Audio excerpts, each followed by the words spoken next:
Recientemente se ha hecho muy popular un tipo de ETF que le ha llamado mucho la atención al inversor minorista, y estos son los ETFs de Covered Calls o los ETFs de Income. La razón por la que estos ETFs se han hecho tan populares es que el retorno en dividendos que ofrecen es increíble y muchos inversores dicen, oye, ¿para qué yo voy a tener que correr el riesgo invirtiendo en compañías de crecimiento o lo que sea si con este ETF yo voy a generar un excelente retorno? Pero muchos, para no decir la mayoría, están cayendo en una trampa grandísima que le va a terminar costando mucho más de lo que hubiesen ido si hacen algo mucho más simple. Así que en el video del día de hoy quiero hablarles una vez más acerca de los ETFs de Covered Calls, específicamente temas del HEPQ, el SPYI y cosas así. ETFs que una vez más se han hecho muy populares recientemente y que yo no tengo ningún interés en ellos, a no ser que ustedes tengan un caso muy específico. Como de costumbre, espero que este video les guste, les sirva de ayuda y les enseñe algo. Si este es el caso, lo único que les pido a cambio es que destruyan ese botón de me gusta, de verdad que ayuda un montón al canal, junto con que si les gusta este tipo de contenido acerca de inversión en bolsa, análisis de compañías y muchas más cosas que hacemos en el canal,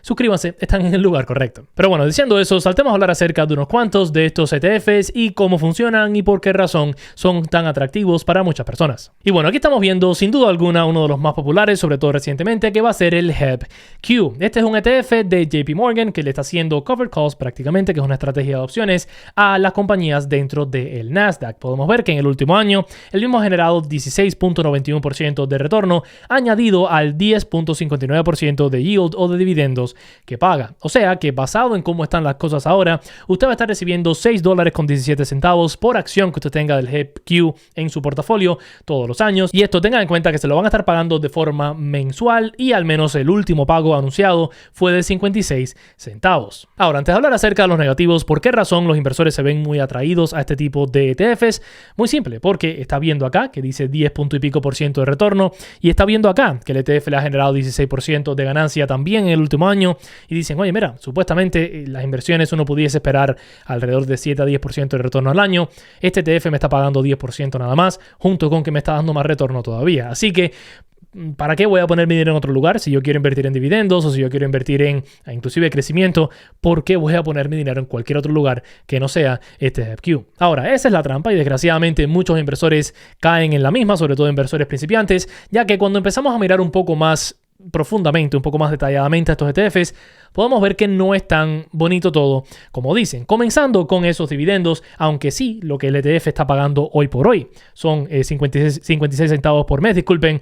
por acción que tenga en su portafolio. Históricamente hablando, esto no es un pago constante ni un pago necesariamente creciente. Aquí podemos ver cómo es que se ha movido este pago en los últimos 5 años y podemos ver que ha fluctuado muchísimo. Sí hay meses donde nos va a terminar pagando 68 centavos por acción, o tal vez por acá podemos ver 62 o actualmente que es 56, pero podemos ver que esto muy a menudo termina cayendo a puntos más bajos, inclusive 34 centavos por acción. ¿Por qué es esto? Bueno, tenemos que recordar que cuando estamos hablando acerca de Covered Calls, hay momentos donde hay menos volatilidad en el mercado, lo que hace que la estrategia que sigue este fondo, y muchos como este, por cierto, vamos a hablar de varios otros ejemplos, es utilizando estos Covered Calls, y si la volatilidad está baja, los pagos que va a recibir el fondo van a ser menos y por ende el dinero que usted va a hacer también va a ser menos. O sea, que no estamos hablando acerca de una inversión en dividendos regular, como digamos una compañía tipo Johnson & Johnson, para decir un ejemplo, donde vemos cómo el dividendo ha estado incrementando con el pasar de los años y esto hace que obviamente mientras más tiempo uno mantenga la inversión, más retornos le va a sacar y más protección va a tener contra la inflación. Porque en el caso del HEPQ, sí, es cierto que ahora mismo están pagando vamos a decir 50 y pico centavos por acción, pero eso es lo mismo que estaban pagando por acá en 2022 y sabemos muchos que ha habido mucha inflación del 2022 para acá. O sea que esa es la primera forma en la que uno pierde. Sí, el yield de primera se ve muy wow, muy bueno, qué fantástico, pero cuando miramos el tema del pago solamente, no es tan bueno, sobre todo cuando tenemos en cuenta que vamos a estar pagando un expense ratio bastante alto en la mayoría de estos ejemplos por el beneficio de tener estos ETFs. Podemos ver acá que vamos a estar pagando 0.35% de expense ratio de cualquier cantidad que tengamos en este ETF todos los años por una vez más el beneficio, por el privilegio de tener nuestro dinero ahí. Y ese dinero obviamente va a ir hacia los managers de fondo, hacia JP Morgan, que son los que manejan el mismo. Ahora, yo sé que muchas personas van a decirme, pero Jorge, 0.35% no es nada. Estamos hablando de que por cada $10,000 que yo tenga en este fondo voy a tener que pagar $35 al año. Y sí, es cierto que $35 al año con una inversión de 10,000 no es mucho realmente. Y sobre todo, si estamos hablando de más dinero todavía, vamos a suponer $100,000 que usted tiene invertido, pagar $350 no se lo va a sentir mucho, pero cuando comparamos eso con otros ETFs de dividendos específicamente como el SSHD, que nos cobran una fracción de esa cantidad, pues podemos ver que estamos pagando extra por el beneficio, una vez más, de tener nuestro dinero en este fondo por esa estrategia que ellos están llevando a cabo. Ahora, la pregunta que realmente nos tenemos que hacer: ¿vale la pena la estrategia o no? Porque lo que tenemos que recordar con todos estos ETFs, sea el HEPQ, sea el SPYI, que también está muy popular, sobre todo recientemente, o tal vez inclusive el HEPI, lo que tenemos que recordar es que estos fondos lo que están haciendo es haciéndole covered calls a las acciones dentro de un índice específico o las acciones que siguen un tipo de inversión específica. En el caso del HEPQ, una vez más, que este es uno de los más populares, estamos haciéndole covered calls al Nasdaq 100 o a las 100 acciones más grandes en el Nasdaq. Podemos ver acá que literalmente una de las posiciones más grandes es el Nasdaq 100 y después las próximas 9 son las top 9 del Nasdaq 100. O sea que usted lo que está haciendo es ganando exposición al Nasdaq 100, a las 100 acciones más grandes del Nasdaq, las cuales en su mayoría son fantásticas, y este fondo le está haciendo covered calls tratando de exprimir cierto ingreso y exprimir más retorno del mismo. Lo que nos llevaría a la parte más importante de todo este video. ¿Vale la pena? ¿Estamos ganando? ¿Salimos ganando nosotros si ponemos nuestro dinero aquí? Y la respuesta es un rotundo no.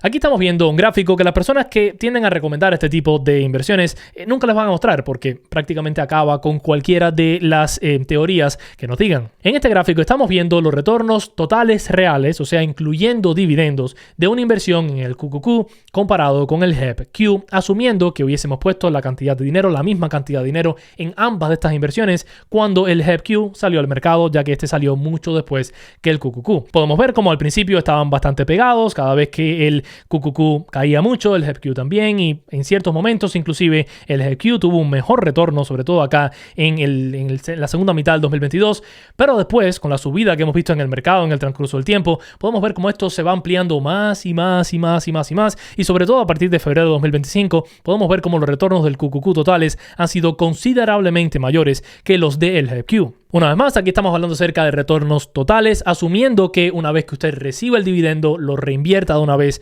en el HEPQ, y podemos ver esta discrepancia tan grande entre la ganancia total que usted le hubiese sacado a un ETF o al otro, junto con que vemos una cosa muy importante también, y es el hecho de que invertir en el HEPQ no lo va a proteger necesariamente mucho, ya que cuando el QQQ cae, el HEPQ también cae por una gran magnitud. Sí es cierto que no cae tanto, pero igual cae. No es que estamos hablando de que el QQQ cae 10% y el HEPQ cae 2%. Estamos hablando de que uno cae 10 y el otro cae 9.5. Y tengan en cuenta que esto lo vemos con cualquiera otro de estos ETFs, sobre todo si han estado en el mercado por un tiempo. Aquí tenemos el SPYI contra el SP500, el SPY. El SPYI lo que hace es cover calls del SP500 y podemos ver cómo al principio sí estaban bastante pegados, pero a partir más o menos de diciembre del 2023, disculpen, completamente separado y no ha tenido ninguna especie de nada que ver, y el retorno total suyo hubiese sido considerablemente mejor en el SP500 que en el SP500 de Income de estos de cover calls. Y una vez más, con la caída que vimos aquí en abril, pues en abril del 25, disculpen, pues no es que estamos hablando de que el SPYI los protegió mucho y no cayó, no, cayó por la misma magnitud literalmente que el SP500. O sea que en términos simples, estos ETFs lo que nos dan es el sentimiento de seguridad, el sentimiento de que vamos a estar más seguros, más tranquilos, que invertir en el underlying, se dice, en la acción o en el ETF que está haciéndole cover calls el fondo, pero no nos protege realmente mucho, y al final terminamos mejor si simplemente compramos el underlying, compramos el fondo o las acciones a las cuales este fondo le está haciendo cover calls y no hacemos absolutamente nada. Junto con que aparece otra opción más que ciertas personas van a poder sacarle provecho, y es usted simplemente hacerle los cover calls si usted quiere. Es cierto que eso puede que lo termine llevando a los mismos retornos específicamente, en la misma discrepancia, pues, se pudiese decir, entre retornos, pero al menos no va a tener que pagar el expense ratio y no va a tener que depender de las decisiones de otra persona. Honestamente, no creo que hay nada más que les pueda mostrar para solidificar mi tesis, por así decirlo, ya que hemos podido ver cómo el pago de dividendos sí es muy bueno, pero no crece. En otras palabras, pierde valor contra la inflación y es altamente volátil. Y el retorno total que vamos a recibir invirtiendo en estos ETFs a largo plazo es considerablemente menor que el que si simplemente invertimos en el underlying. Ahora, como le comenté al principio del video, hay un grupo de personas al cual este tipo de ETF les puede funcionar, y son aquellas personas que están ya retirados. Aquellas personas que ya viven de sus inversiones y dicen, mira, a mí no me importa en lo absoluto el retorno total. Sí, si invierto en el SP500 le puedo sacar un poco más que no, pero a mí me gusta la simplicidad de decir, mira, yo estoy poniendo una parte en el HEPQ, en el SPYI, en el otro, lo que sea, y yo estoy recibiendo mi yield sin tener que levantar un dedo, que hace que no tenga que vender mis acciones, que hace que yo no tenga que estarme preocupando mucho por si el mercado está arriba o abajo, un lado al otro, porque al final eso a mí no me interesa. Lo que me interesa es que me llegue a la cuenta de cash, por así decirlo, en el broker, una cantidad para yo poder retirar todos los meses. Esa es la única persona que yo creo que debería estar considerando estos fondos, e inclusive yo diría que si uno piensa que va a estar retirado por más de 5 años, no tiene sentido realmente tampoco estos fondos, pero existen ciertos casos donde sí,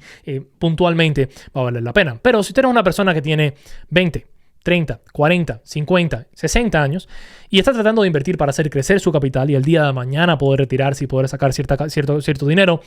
mi pensamiento es que con estos fondos, con estos ETFs, no estamos protegiendo nuestro portafolio, no estamos creciendo el mismo tampoco, o sea que ¿por qué razón estamos invirtiendo en ellos? Cuando hay tantas otras opciones allá afuera de ETFs que o nos van a dar más crecimiento, como el mismo QQQ en vez del HEPQ, o nos van a dar un dividendo que realmente es creciente, un dividendo que es sostenible, un dividendo que debería de hacernos más y más ricos con el tiempo, sin todo el estrés de, ay Dios mío, el manager de JP Morgan que vive en Nueva York estará tomando una buena decisión hoy o no. Yo sé que esto no es una opinión muy popular en YouTube y que varios videos han hecho hablando maravillas de estos ETFs porque, wow, mira la cantidad de ingresos que estoy generando. Pero esto no es un juego de mostrar quién genera más dividendos. Esto es un juego de hacer crecer nuestro capital a largo plazo. Y si eso es lo que a usted le importa, ¿qué más da que genere más dividendos o menos dividendos con el otro? Lo que importa es que su capital crezca con el tiempo y que sea algo realmente sostenible. Yo sé que hay muchas personas en la comunidad que invierten en estos ETFs, por eso es que les estoy haciendo el video, porque sé que es algo que muchos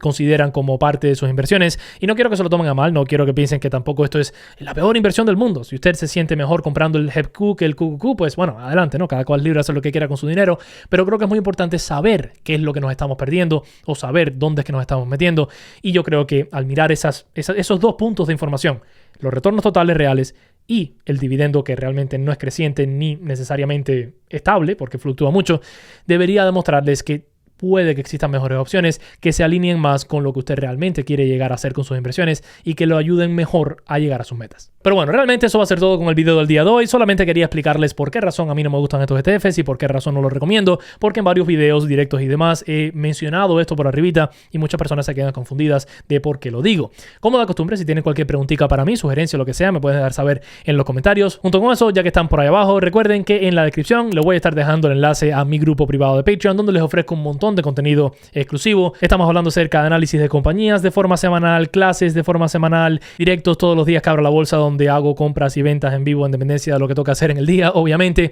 y mucho más contenido exclusivo. Si están interesados en llevar su inversión al próximo nivel, por así decirlo, pues en la descripción les voy a estar dejando el enlace y en el primer comentario también, junto con muchas otras cosas por si algo le llama la atención. Recuerden, si les gustó el video y aprendieron algo con el mismo, destruir el botón de me gusta, suscribirse si no lo han hecho, y nada, que encima les dejo un video que hice el otro día hablando acerca de un tema que YouTube dice que les va a gustar. Espero que este sea el caso. Nos vemos en la próxima. Los quiero un montonazo. Chao, chao, cuídense.